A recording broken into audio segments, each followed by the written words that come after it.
Hey tola to all SES pensioners, pinakabagong update sa second tranche. 1,000 pesos special increase mula mismo ay SES President at CEO Rolando Maasaet.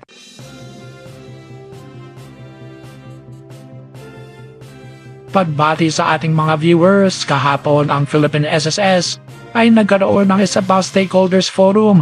Kasama rin dito ang signing of Memorandum of Agreement for the Kasangga Collect Program, Contribution Subsidy Program at e-center sa barangay. Ito ay ginanap sa Taguig Convention Center, Taguig City. Nagkaroon ng mga talakayan tungkol sa mga benepisyo at ang ibang miyembro ay nagbigay din ng kanilang mga testimonya kung paano nakatulong ang SSS sa kanila.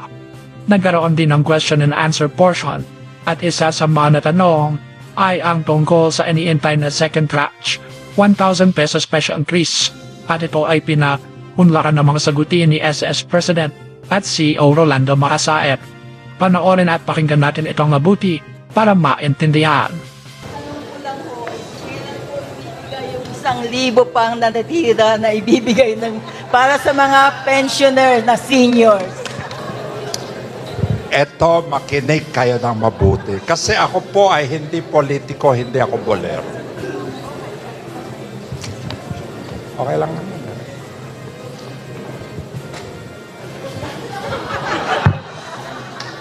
Alam nyo po, ang SSS po ay may 3.5 million pensioners.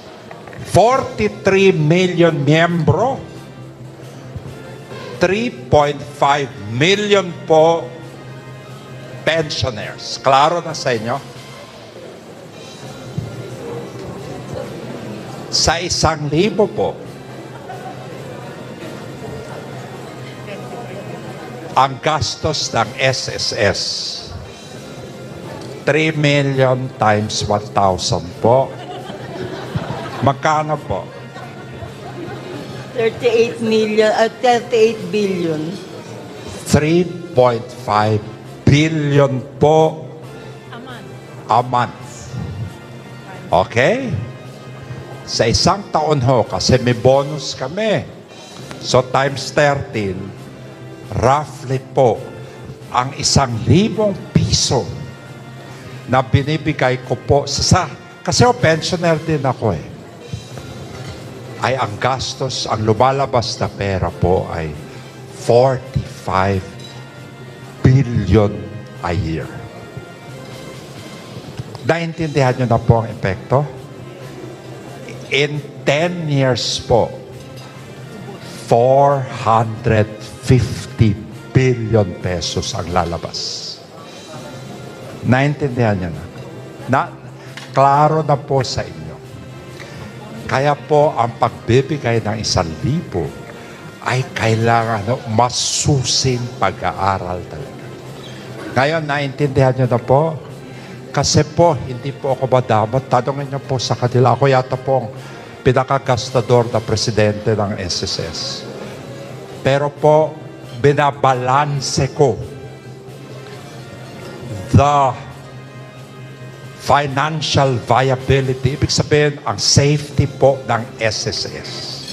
Para po ang mga bata tulad ninyo, tulad nila po, ay may pera pa ho.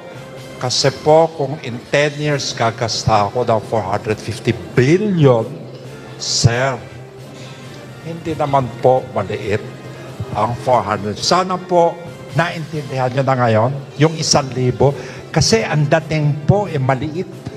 Pinagkakait ko pa yung 1,000. Ngayon, alam nyo na kung paano po ang ibig sabihin ng 1,000. Babalansin ko yun. Kaya ho, hanggang ngayon ho, kahit anong pag-aaral, sabi ko, pipilitin namin, pero ho, I have to talk to the president, paano to? Parang, malaki masyado po yung amount. Ayoko naman po kung ano mangyari sa SSS. Baka ho, mga bata, saan na si yung SK na pumirma sa akin kanina, pag ginawa ko yan, baka after 20 years. O, tama ba ako? Ngayon naintindihan nyo na. Klaro. Ano ang iyong masasabi sa kanyang paliwanag? Kailangan ito pag-isipang mabuti at maisayos dahil marami ang maapektuhan kung basta-basta lang ito ipapatupad. Kaya mag-intay-intay na lang muna tayo at sana'y kayanin na ng SS na maibigay ito. Muli ito ang Senyor Balita na dahatid sa inyo ng mga bulahang balita at impormasyon.